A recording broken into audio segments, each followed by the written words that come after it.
الحمد لله نحمده ونستعينه ونستغفره ونؤمن به ونتوكل عليه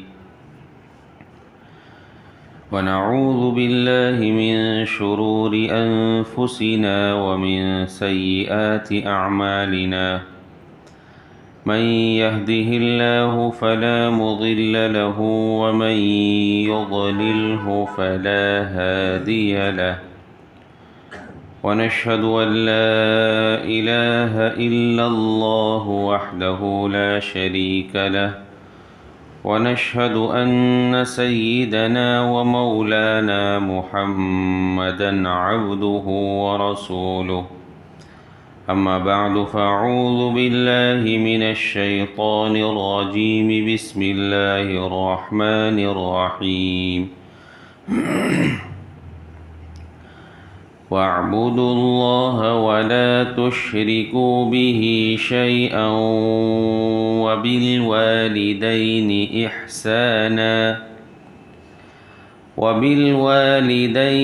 إحسانا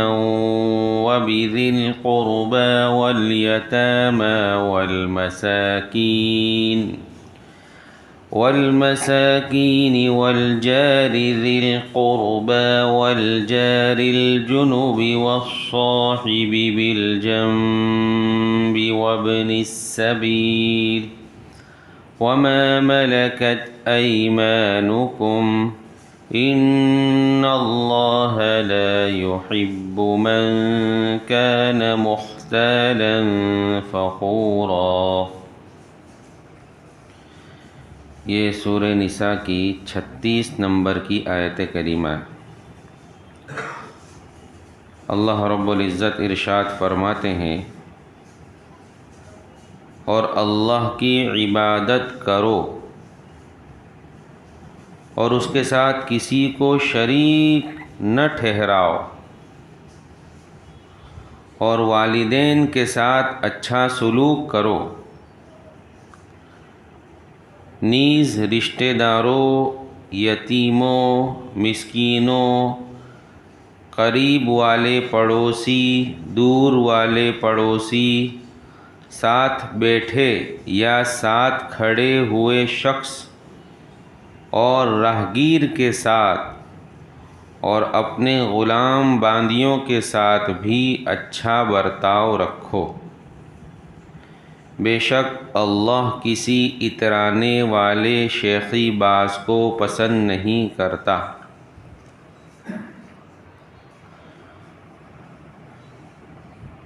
کچھ خاص حقوق بیان فرمانے کے بعد اللہ یہاں کچھ عام حقوق بیان فرما رہے، اور کچھ حقوق بیان فرمانے سے پہلے اللہ نے توحید کے طرف متوجہ فرمایا۔ پہلی چیز بیان فرمائی کہ اللہ کی عبادت کرو اور اس کے ساتھ کسی کو شریک نہ ٹھہراؤ۔ گویا اللہ رب العزت توحید بیان فرما رہے ہیں، اور توحید بیان فرمانے کے بعد اللہ کچھ لوگوں کے حقوق بیان فرما رہے ہیں۔ اب توحید بیان کی اور پھر کچھ خاص حقوق بیان کیے، تو ان کا کیا جوڑ؟ حقوق بیان کرنے تھے تو سارے حقوق بیان کرتے، پہلے توحید بیان کر دی کہ اللہ کی عبادت کرو اور اس کے ساتھ کسی کو شریک نہ ٹھہراؤ، پھر فرمایا کہ ان کے حقوق ادا کرو، ان کے ادا کرو۔ تو علماء فرماتے ہیں کہ دنیا میں جتنے حقوق ہیں ان سارے حقوق کی ادائیگی کے لیے، ان سارے حقوق کے ادا کرنے کے لیے، ان سارے حقوق پر عمل پیرا ہونے کے لیے اللہ کا خوف اور توحید یہ ایسی چیز ہے جو ان حقوق کے ادا کرنے پر انسان کو ابھارتا ہے۔ جب اللہ کا خوف ہوگا، اللہ کے اوپر یقین کامل ہوگا، وہ اللہ کی عبادت کرنے والا ہوگا، اللہ کے سوا کسی کو سجدہ کرنے والا نہ ہوگا، یعنی اللہ ہی پر ایمان اس کا ہوگا، اس کی توحید کامل ہوگی، مکمل ہوگی، تب جا کر وہ دوسرے حقوق بھی آسانی سے ادا کر سکتا ہے۔ اور جہاں ان چیزوں میں کمزوری پائی جائے گی کہ وہ اللہ کے ساتھ دوسرے کو شریک ٹھہرا رہا ہے، اللہ کے ساتھ کسی کو پارٹنر بنا رہا ہے، اللہ کے ساتھ کسی کو ساجی کر رہا ہے، تو پھر دوسرے حقوق کی ادائیگی میں بھی کمزوری ہوگی۔ اور دوسری چیز یہ بھی ہو سکتی ہے کہ ان سارے حقوق جو آگے بیان کیے جا رہے ہیں، ان سارے حقوق پر اللہ کی طرف سے جو وعدے ہیں، ان وعدوں کے پورا کرنے کے لیے شرط توحید ہے کہ اگر توحید ہوگی، ایمان ہوگا، مسلمان ہوگا، تب جا کر ان حقوق کی ادائیگی پر اللہ کی طرف سے وعدے اسے ملیں گے اور وہ پورے ہوں گے۔ اور اگر توحید نہیں ہے، اللہ پر ایمان نہیں ہے، تو پھر آدمی جتنے بھی اچھے کام کر لیوے وہ اللہ کے یہاں قابل قبول نہیں۔ البتہ جو ایمان والے نہیں ہیں، توحید والے نہیں ہیں، وہ اگر ان باتوں پر عمل کرتے ہیں، لوگوں کے حقوق ادا کرتے ہیں، جس طرح اللہ رب العزت نے احکامات بیان فرمائے ہیں، ان پر عمل کرتے ہیں، تو اس کا بدلہ ان کو دنیا ہی میں مل جائے گا کہ ان کی دنیا خوشحال ہو جائے گی، ان کی دنیا چین سکون والی بن جائے گی۔ لیکن آخرت کے اندر اس پر اجر یہ توحید کے بغیر، ایمان کے بغیر نہیں ہو سکتا۔ تو آخرت میں اجر ملنے کے لیے شرط یہ ہے ایمان۔ تو ان حقوق کے لیے سب سے پہلے اللہ نے اپنی عبادت اور اپنے ساتھ کسی کو شریک نہ کرنے کی تاکید فرمائی کہ اللہ کے ساتھ کسی دوسرے کو شریک نہ ٹھہراؤ۔ پھر حقوق بیان فرما رہے ہیں، اور حقوق کے اندر سب سے زیادہ حقوق کے حقدار ہے وہ والدین ہے۔ اور اللہ رب العزت کے بندوں پر احسانات بہت زیادہ ہے۔ اللہ کے بعد اگر دنیا میں موجود لوگوں میں کسی کے احسانات اگر کسی پر ہے تو وہ والدین کے احسانات اپنی اولاد پر ہے۔ تو احسان کے زیادہ مستحق سب سے پہلے والدین ہیں، اس لیے پہلے نمبر پر والدین کو ذکر فرمایا، اور فرمایا کہ ان کے ساتھ اچھا سلوک کیا جاوے۔ وَبِالْوَالِدَيْنِ إِحْسَانًا، والدین کے ساتھ اچھا سلوک قرآن پاک کی دوسری کئی آیات میں اس کا ذکر ہے کہ اللہ نے کئی جگہ اپنی عبادت کے ساتھ والدین کے ساتھ احسان کا معاملہ کرنے، اپنی عبادت کے ساتھ والدین کے ساتھ اچھا سلوک کرنے کا حکم دیا۔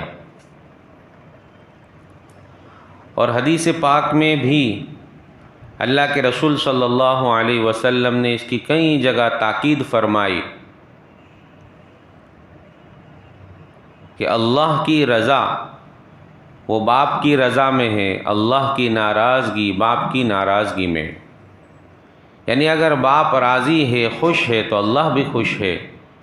باپ اگر ناراض ہے تو اللہ بھی ناراض ہے۔ دوسری جگہ فرمایا کہ ایک فرما بردار بیٹا اپنے والدین کی طرف جب محبت کی نگاہ سے دیکھتا ہے تو اللہ رب العزت اس کو حج مقبول کا ثواب عطا فرماتے۔ تو صحابہ کی طرف سے سوال کیا گیا کہ اگر ہم 100 مرتبہ دیکھیں تو جواب ارشاد ہوا کہ 100 حج مقبول کا ثواب تم کو ملے گا۔ تو والدین کے ساتھ اچھا سلوک، سب سے پہلے جن کے ساتھ اچھا سلوک ہونا چاہیے ان کے مستحقین میں سے سب سے اول نمبر پر والدین ہیں، جن کو ذکر فرمایا وَبِالْوَالِدَيْنِ إِحْسَانًا۔ پھر اس کے آگے فرمایا وَبِذِي الْقُرْبَى، قریبی رشتہ دار، سگے سمبندی، ان کے ساتھ اچھا سلوک کیا جاوے، ان کے حقوق ادا کیے جاوے۔ حدیث پاک میں بھی اس کی فضیلتیں بیان فرمائی گئی کہ اپنے رشتہ دار میں جو غریب ہے ان پر صدقہ کیا کرو، ان کے اوپر خرچ کیا کرو، کہ اگر ان کے اوپر تم خرچ کرتے ہو، صدقہ کرتے ہو تو تمہیں 2 گنا ثواب ملے گا، ایک صدقے کا بھی اور ایک جو ہے صلہ رحمی کا۔ آج ہم دیکھتے ہیں کہ ماحول یہ ہوتا جا رہا ہے کہ ایک آدمی اپنے قریبی رشتہ دار پر جو کہ غریب ہے خرچ کرنے سے اپنے ہاتھ کو روکتا ہے، اور دوسری طرف یہ بھی دیکھا گیا کہ غریب رشتہ دار ہے وہ 10 جگہ لوگوں کو کہے گا کہ میں بہت ضرورت مند ہوں، مجھے کچھ مدد کرو، لیکن اپنا رشتہ دار، اس کا خود رشتہ دار جو مالدار ہے، جو لوگوں کو تقسیم کر رہا ہے، اس کو بات کرنے کے لیے بھی وہ حجاب محسوس کرتا ہے۔ تو خود ہمیں چاہیے کہ ہم جو ہے اپنے قریبی رشتہ داروں کو پہلے تلاش کریں کہ ان میں کون ایسا ہے جو مستحق ہے، ضرورت مند ہے، تو ان پر اپنا مال خرچ کیا جائے، ان کو صدقہ کیا جائے، اگر زکوٰۃ کے مستحق ہے تو ان کو زکوٰۃ دی جاوے۔ اور قریبی رشتہ دار کے حقوق میں سے ایک یہ ہے کہ اگر وہ مستحق نہیں ہے تب بھی ان کی ملاقات کی جاوے، ان کی خیر خبر پوچھی جاوے۔ تو دوسرے حقوق جو ہے دوسرے نمبر پر وَبِذِي الْقُرْبَى فرمایا کہ اپنے رشتہ دار ان کے ساتھ اچھا سلوک کیا جاوے۔ حدیث پاک میں فرمایا گیا کہ جو یوں چاہتا ہو کہ اس کی عمر اور رزق میں برکت ہو تو اس کو چاہیے کہ اپنے رشتہ داروں کے ساتھ اچھا سلوک کرے، صلہ رحمی کرے۔ تیسری چیز آگے بیان فرمائی وَالْيَتَامَى وَالْمَسَاكِينَ، اور یتیموں اور مسکینوں کے ساتھ اچھا برتاؤ کیا جاوے۔ حالانکہ یتیم اور مسکین کا ذکر اس سے پہلے اسی صورت میں بھی گزر چکا، لیکن اللہ رب العزت نے دوبارہ تاکید کے لیے یہاں پھر ذکر فرمایا کہ یتیموں اور مسکینوں کے ساتھ جو ہے ضرورت مندوں کے ساتھ اچھا سلوک کیا جاوے۔ بڑا برکت والا وہ گھر ہے جس گھر میں کسی یتیم کی پرورش ہو رہی ہو۔ پہلے لوگوں کو یتیم کی پرورش کرنا اور ان کا خرچ برداشت کرنا، ان کی ضرورتوں کو پورا کرنا، اس کے اوپر فخر محسوس ہوتا تھا کہ ہمارے گھر میں ہم جو ہے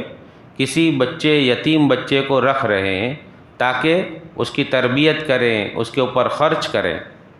لیکن یہ ماحول آہستہ آہستہ ختم ہو گیا۔ تو چاہیے کہ یتیم کے ساتھ اچھا برتاؤ کرے، اس کے ساتھ اچھا سلوک کرے، یتیم کے سر پر ہاتھ پھیرنا یہ بھی مستقل فضیلت سے خالی نہیں، چہ جائے کہ اس کی پرورش کرے۔ تو اللہ رب العزت نے یہ فرمایا کہ یتیم کے ساتھ اچھا برتاؤ کیا جاوے۔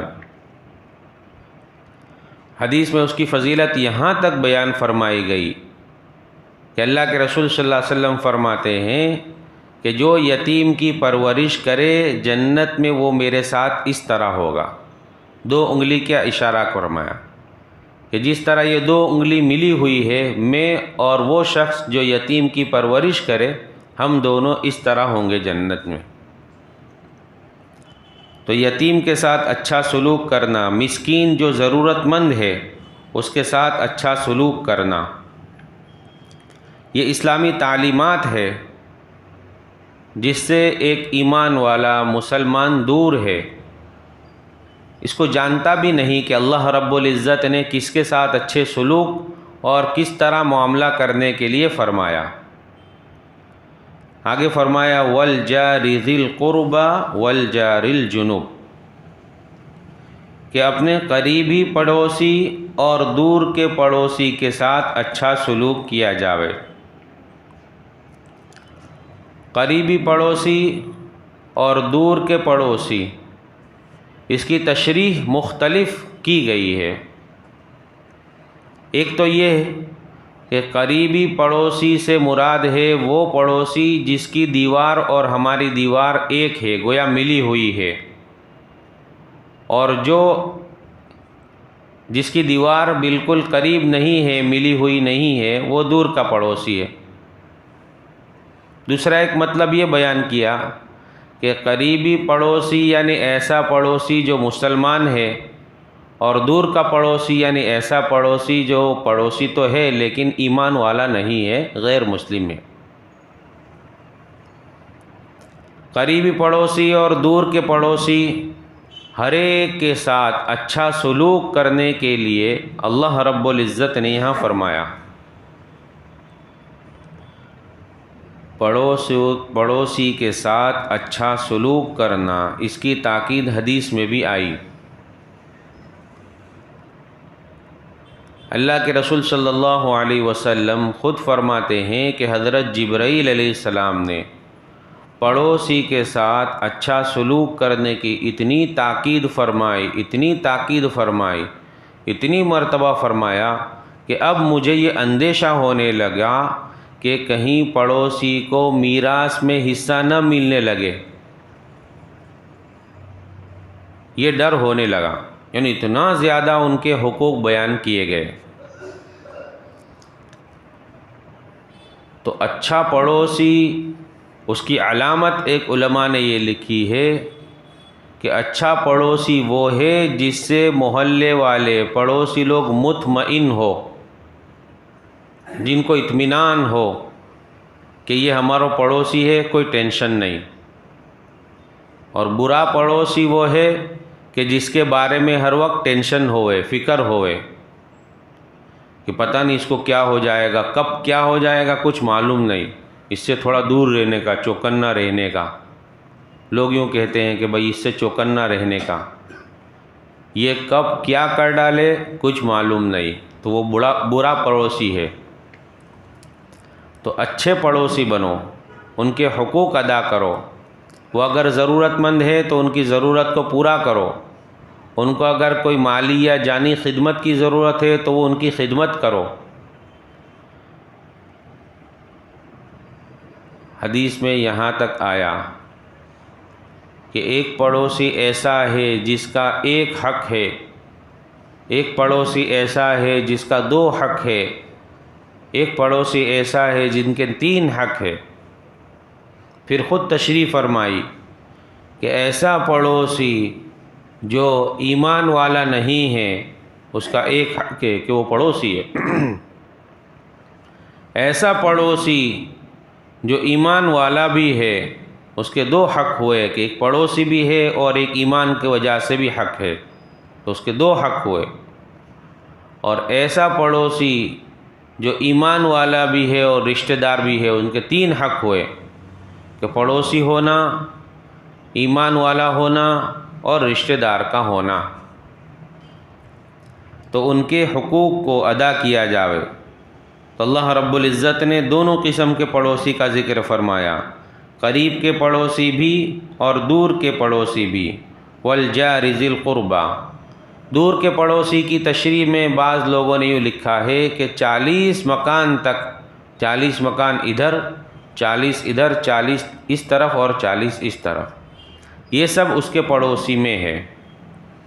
بعض نے تو ایک گاؤں کا لکھ دیا کہ اگر کوئی گاؤں ہے تو پورا گاؤں ہی اس کا پڑوسی ہے، یعنی پورے گاؤں کی اس کو خیر خبر رکھنی چاہیے۔ تو یہاں فرمایا کہ قریب کا پڑوسی، والجار ذی القربہ والجار الجنب۔ آگے فرمایا والصاحب بالجنب، اور ایسا شخص جو کچھ دیر کے لیے ہم نشیں ہو گیا ہو۔ والصاحب بالجنب کا ترجمہ ہوگا کہ ہم نشیں ساتھی،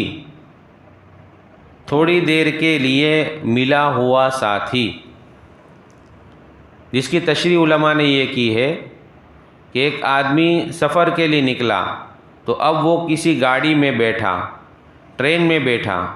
تو ٹرین میں بیٹھنے کے ساتھ اس کا جو پڑوسی ہے، جو تھوڑی دیر کے لیے سفر کے دوران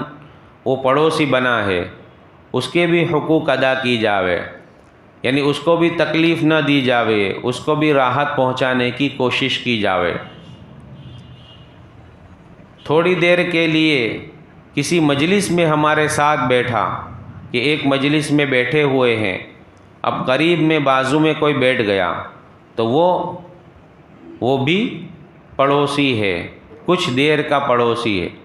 تو اس کے بھی حقوق ادا کیے جاوے، اور اس کے حقوق یہ ہے کہ اس کو ایذا نہ دی جاوے، اس کو تکلیف نہ دی جاوے۔ والصاحب بالجنب، ہم نشیں ساتھی، اس کے اندر ایک وہ بھی داخل ہے کہ کسی جگہ کسی لائن میں کھڑے رہے، اب لائن میں کھڑے ہوئے ہیں تو وہ تھوڑی دیر کے لیے ہمارے ساتھ لائن میں ہے،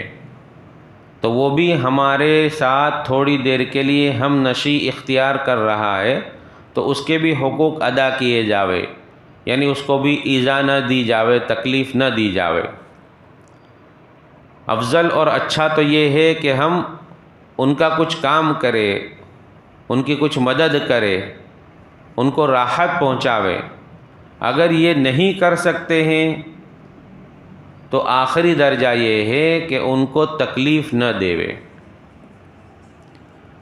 تو والصاحب بالجنب وابن السبیل، آگے فرمایا مسافر، راہگیر، اس کے بھی حقوق ادا کیے جاوے۔ اگر کوئی مسافر ہے تو اس کے حقوق ادا کیے جاوے، اگر اس کو راستہ معلوم نہیں ہے تو اس کو راستہ بتلایا جاوے، اس کو کہیں پہنچنا ہے، کسی چیز کی معلومات حاصل کرنی ہے تو اس کو معلومات فراہم کی جاوے۔ مسافر آدمی ہے، کہاں جائے گا؟ تو اگر وہ کوئی چیز کے بارے میں سوال کر رہا ہے تو اس کو اچھی طرح جواب دیا جاوے۔ اس کو راستہ معلوم نہیں تھا، اس نے راستہ پوچھا تو اس کو اچھی طرح اس طرح راستہ بتلا دیوے کہ وہ اپنی منزل تک پہنچ جاوے۔ تو مسافر کے بھی حقوق ادا کیے جاوے۔ صحابہ کے زمانے میں مسافروں کے ساتھ بھی بڑی رعایت کی جاتی تھی، ان کے حقوق ادا کیے جاتے تھے۔ ایک صحابی کا مشہور واقعہ ہے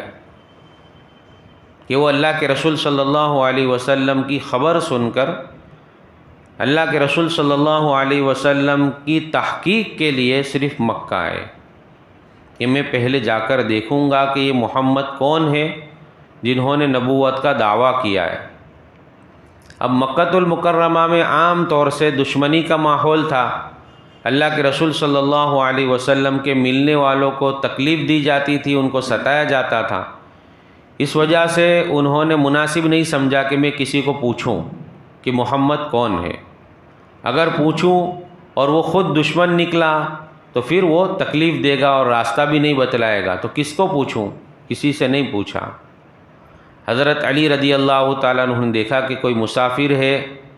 اور کسی کام سے آیا ہے، ہو سکتا ہے اس کا کام نہ ہوا ہو، اپنے ساتھ گھر لے گئے اور گھر لے جا کر ان کو کھانا کھلایا، رات کو سلایا، صبح میں واپس کیا کہ جاؤ۔ وہ اب نکل گئے۔ اب وہ بھی نہیں پوچھا کہ تو کون ہے، کہاں سے آیا، اور اس نے بھی اپنی غرض نہیں بتلائی کہ میں محمد صلی اللہ علیہ وسلم کو ملنے کے لیے آیا ہوں۔ دوسرے دن بھی حضرت علی نے دیکھا کہ یہ شخص کا شاید کام نہ ہوا ہو، اس لیے ابھی یہیں ہے، پھر لے گئے اور پھر جو ہے کھانا کھلایا، رات کو سلایا۔ صبح میں جب وہ باہر نکل گئے تو پھر تیسرے دن بھی حضرت علی نے دیکھا کہ آج بھی وہ ہے، تیسرے دن بھی لے گئے اور کھانا کھلایا اور سلایا۔ اب جب 3 دن ہو گئے تو پھر حضرت علی نے پوچھا کہ کیا غرض کے لیے تم مکہ آئے ہو، کیوں آئے ہو، 3 دن سے نظر آ رہے ہو؟ تو پھر جا کر جو ہے انہوں نے اپنی غرض بتلائی کہ میں محمد صلی اللہ علیہ وسلم کو ملنے کے لیے آیا ہوں۔ تو حضرت علی نے فرمایا کہ یہاں دشمنی بہت زیادہ عام ہے، صبح میں میرے ساتھ چلنا، اور جہاں مجھے کوئی خطرہ محسوس ہوگا تو میں اپنا جوتا درست کرنے کے بہانے ٹھہر جاؤں گا، تم سیدھے چلتے چلنا، سیدھے چلا کرنا، تاکہ لوگوں کو یوں معلوم نہ ہو کہ یہ علی کے ساتھ ہے۔ اس طرح جو ہے مسافر کی خدمت کی جاتی تھی،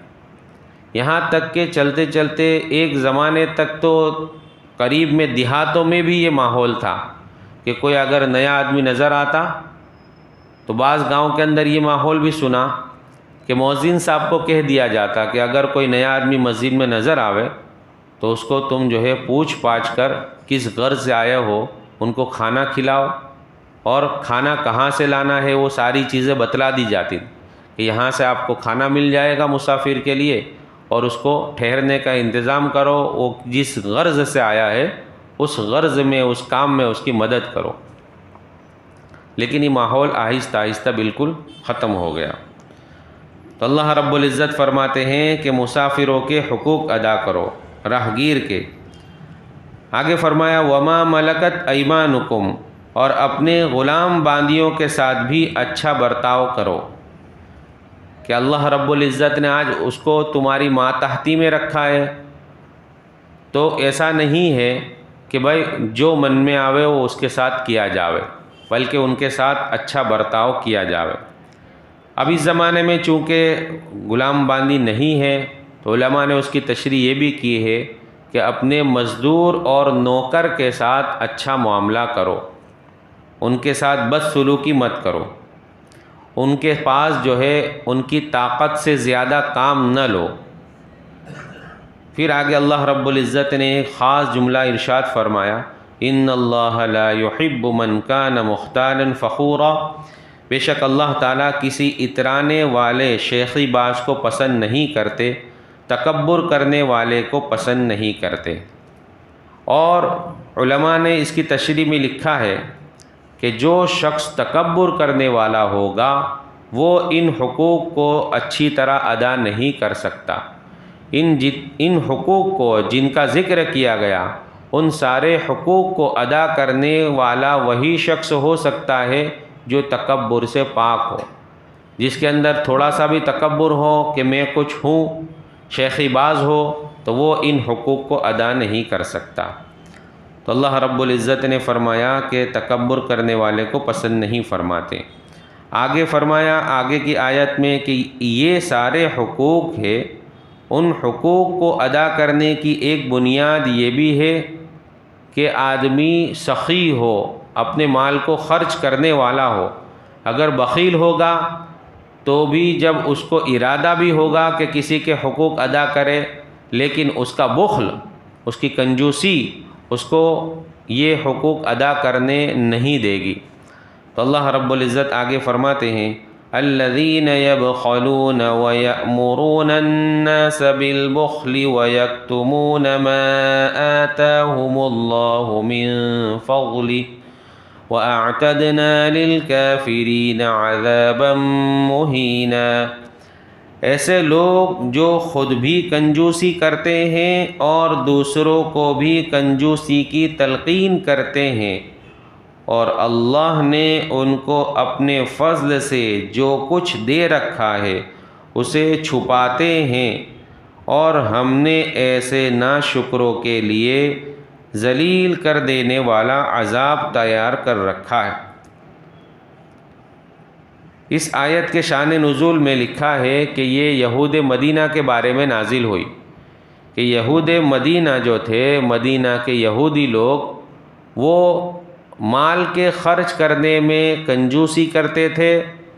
اور دوسروں کو بھی اس کی تلقین کرتے تھے کہ اپنے مال کو خرچ نہ کیا جاوے، اور دوسری چیز وہ علم کے خرچ کرنے میں بھی کنجوسی اور بخل کرتے تھے کہ ان کو جو معلومات ان کی کتاب کے ذریعے سے حاصل ہوئی تھی اس کے بتلانے میں بھی کنجوسی اور بخل کرتے تھے کہ وہ اللہ کے رسول صلی اللہ علیہ وسلم کے متعلق جو نشانیاں، جو علامتیں ان کی کتاب میں بیان کی گئی تھی، ان علامتوں اور نشانیوں کو بتلانے میں بھی کنجوسی کرتے تھے۔ تو اللہ رب العزت نے اس آیت میں فرمایا کہ ایسے لوگ جو کنجوسی بھی کرتے ہیں، یعنی مال کے خرچ کرنے میں بھی کنجوسی کرتے ہیں اور علم کے خرچ کرنے میں بھی کنجوسی کرتے ہیں، اور دوسروں کو بھی اس کی تلقین کرتے ہیں کہ اپنے مال اور علم کو خرچ مت کرو، تو اللہ رب العزت فرماتے ہیں کہ ہم نے ان کو اپنے فضل سے دیا ہے۔ ان کو چاہیے تو یہ تھا کہ وہ خرچ کرے، لیکن نہیں کر رہے ہیں، تو اللہ رب العزت نے ایسے ناشکروں کو چونکہ نعمت دی ہے اور اس نعمت کی قدر نہیں کر رہے ہیں، تو ایسے ناشکروں کے لیے جو ہے ذلیل کرنے والا اللہ نے عذاب تیار کر رکھا ہے۔ اللہ رب العزت ہم تمام کی حفاظت فرمائے۔ بسم اللہ الرحمن الرحیم، سبحانک اللہم و بحمدک وتبارک اسمک وتعالی جدک ولا الہ غیرک، اللہم صلی علی سیدنا مولانا محمد وعلی آل سیدنا مولانا محمد وبارک وسلم، یا ارحم الراحمین یا اکرم الاکرمین۔ یا اللہ ہم تمام کے گناہوں کو معاف فرما، یا اللہ تمام کی خطاؤں سے درگزر فرما، یا اللہ اپنے فضل کا معاملہ فرما، اپنی اطاعت والی زندگی نصیب فرما، اپنی نافرمانی والی زندگی سے حفاظت فرما، یا اللہ ایسے کاموں کے کرنے کی توفیق عطا فرما جس سے تو راضی ہوتا ہے، یا اللہ ایسے کاموں سے حفاظت فرما جس سے تو ناراض ہوتا ہے، جس سے تیرا غضب اترتا ہے۔ یا اللہ تو ہی تو ہمارا مالک ہے، یا اللہ تو ہی خالق ہے، یا اللہ تو ہی رازق ہے، یا اللہ تو ہی ہمارا مسجود ہے، یا اللہ تو ہی ہمارا محبوب ہے، یا اللہ تو ہی ہمارا مطلوب ہے۔ اے ہمارے پیارے اللہ، ہم تجھ ہی سے سوال کرتے ہیں، یا اللہ تیرے سوا ہمارا کوئی دربار نہیں ہے، یا اللہ تیرے سوا ہم کسی سے نہیں مانگتے، یا اللہ تو ہی سب کو دیتا ہے، یا اللہ تو ہی ہمیں بھی دیتا ہے، یا اللہ آج تک بغیر مانگے بھی تو نے بہت سی نعمتیں عطا فرمائی، یا اللہ ہماری ضرورتوں کو ہم سے زیادہ جاننے والے ہمارے اللہ، ہماری ساری ضرورتوں کو پورا کرنے والے ہمارے پیارے اللہ، ہم اپنی کمزوری کا تجھی سے سوال کرتے ہیں۔ یا اللہ ہم کمزوروں پر رحم فرما، یا اللہ ہم کمزوروں پر کرم فرما، یا اللہ اپنی رحمت کی نگاہ ہم پر ڈال دے، یا اللہ اپنی رحمت کی نگاہ ہم پر ڈال دے۔ یا اللہ آقا صلی اللہ علیہ وسلم کی سچی پکی محبت نصیب فرما، آپ کے طریقوں پر عمل کرنا ہمارے لیے آسان فرما، ایک ایک سنت پر عمل کرنا آسان فرما، ایک ایک سنت کو زندگی میں رچانے بسانے کی توفیق عطا فرما۔ یا اللہ اپنے فضل سے اس ملک میں امن و امان قائم فرما، ہر ایک قوم کو ایک دوسرے کے حقوق کی ادائیگی کی توفیق عطا فرما، فتنے فساد سے حفاظت فرما، ہر قسم کے فتین سے حفاظت فرما۔ یا اللہ بری نیت والوں کے ارادوں کو ختم فرما، یا اللہ ناپاک ارادے والوں کے ارادوں کو ختم فرما، یا اللہ ان کے ارادے، ان کی اسکیمیں انہی پر الٹ دے۔ یا اللہ تو خالق کل ہے، یا اللہ تو جب چاہے جو چاہے جس طرح چاہے کرتا ہے، یا اللہ تجھے کوئی پوچھنے والا نہیں، یا اللہ تجھے کوئی مشورہ دینے والا نہیں، یا اللہ تو اپنے فضل کا معاملہ فرما، یا اللہ ہم کمزوروں پر رحم فرما، یا اللہ ہمارے بیماروں کو شفا عطا فرما، مقروضوں کی قرضوں کی ادائیگی کی شکل صورتیں پیدا فرما، حاجت مندوں کی حاجتیں پوری فرما، یا اللہ رمضان المبارک بالکل قریب ہے، یا اللہ رجب کا مہینہ بھی گزر رہا ہے، یا اللہ اپنے فضل سے یا اللہ رمضان المبارک کی عبادت نصیب فرما، یا اللہ اس کی قدردانی نصیب فرما، یا اللہ اپنے فضل سے اس کی تیاری یعنی عبادتوں کی تیاری ابھی سے کرنے کی توفیق عطا فرما، یا اللہ رمضان کے بعد یا اللہ جس طرح رمضان گزرے اسی طرح ہمیں عبادت کے اندر لگ کر اپنی زندگی گزارنے کی توفیق عطا فرما، یا اللہ اس کے بعد حج کا مہینہ آئے گا، اپنے فضل سے جن لوگوں نے اس کا ارادہ کیا ہے ان کے لیے آسان فرما، یا اللہ حج مقبول حج مبرور نصیب فرما، اپنے گھر کی زیارت نصیب فرما، اپنے فضل سے نصیب فرما، یا اللہ اپنے فضل سے نصیب فرما، یا اللہ جو مانگا اسے بھی عطا فرما، جو مانگنے سے رہ گیا اپنے فضل سے عطا فرما۔ آقا صلی اللہ علیہ وسلم کے صدقے اور طفیل میں ہماری دعاؤں کو قبول فرما۔ یا رب صلی وسلم دائما ابدا علی حبیبک خیر الخلق کلہم، سبحان ربک رب العزة عما یصفون، سلام علی المرسلین والحمد للہ رب العالمین۔